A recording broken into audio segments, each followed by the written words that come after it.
Hi, welcome back to Ranju's cafe. ഇന്ന് നമ്മൾ soya ചങ്ക് roast ആണ് ഉണ്ടാക്കാൻ പോകുന്നത്. അതിനായിട്ട് 250 സോയ ചങ്ക്സ് കുക്ക് ചെയ്ത് വെച്ചത്, പിന്നെ പച്ചമുളക്, ഇഞ്ചി വെളുത്തുള്ളി പേസ്റ്റ്, പിന്നെ ഒരു തക്കാളി, പിന്നെ ഒരു വലിയ ഉള്ളി മുറിച്ചത്.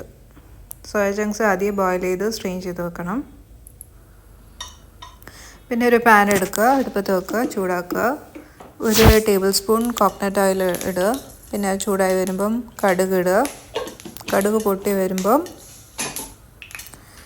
നമ്മൾ വറ്റൽമുളക് ചേർക്കുക, ഒരു 3 എണ്ണം. പിന്നെ അത് കഴിഞ്ഞിട്ട് ഇഞ്ചി വെളുത്തുള്ളി പേസ്റ്റ് 1 ടേബിൾ സ്പൂൺ ചേർക്കും. അത് നന്നായിട്ട് മൂപ്പിക്കുക. അത് മൂത്ത് വരുമ്പോൾ നമ്മൾ ഗ്രീൻ ചില്ലീസ് ആഡ് ചെയ്യും. പിന്നെ വീണ്ടും സോട്ട് ചെയ്യുക. പിന്നെ ഒരു വെല്ലുള്ളി മുറിച്ചത് ആഡ് ചെയ്യുക. അത് ലൈറ്റ് ബ്രൗൺ ആവുന്നവരെ സോട്ട് ചെയ്തെടുക്കുക. 1 ടീസ്പൂൺ ഉപ്പിടുക. പിന്നെ വീണ്ടും സോട്ട് ചെയ്യുക ലൈറ്റ് ബ്രൗൺ ആവുന്നവരെ. അപ്പോൾ നമ്മൾ ഉള്ളി ബ്രൗണായി. ഇനി നമ്മൾ തക്കാളി ചേർക്കും. ഈ തക്കാളി സോഫ്റ്റ് ആവുന്നവരെ സോട്ട് ചെയ്യുക.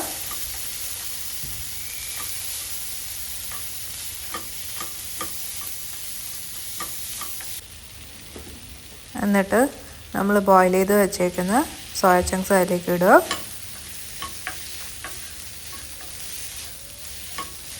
എന്നിട്ട് വീണ്ടും സോട്ട് ചെയ്യുക. ഇനി നമ്മൾ മസാലപ്പൊടികൾ ചേർക്കും. ഒരു കശ്മീരി ചില്ലി പൗഡർ 1 ടീസ്പൂൺ, പിന്നെ സാധാരണ മുളക് പൊടി 1 ടീസ്പൂൺ, പിന്നെ മഞ്ഞൾപ്പൊടി 1/2 ടീസ്പൂൺ, പിന്നെ മീറ്റ് മസാല 1 ടേബിൾ സ്പൂൺ. ഇത്രയും മസാല നന്നായിട്ട് സോയ ചങ്ക്സായിട്ട് മിക്സ് ചെയ്യുക. അത് കുക്കാവുന്നവരെ മിക്സ് ചെയ്യുക. ഒരു 10 മിനിറ്റോളം സോട്ട് ചെയ്തെടുക്കുക.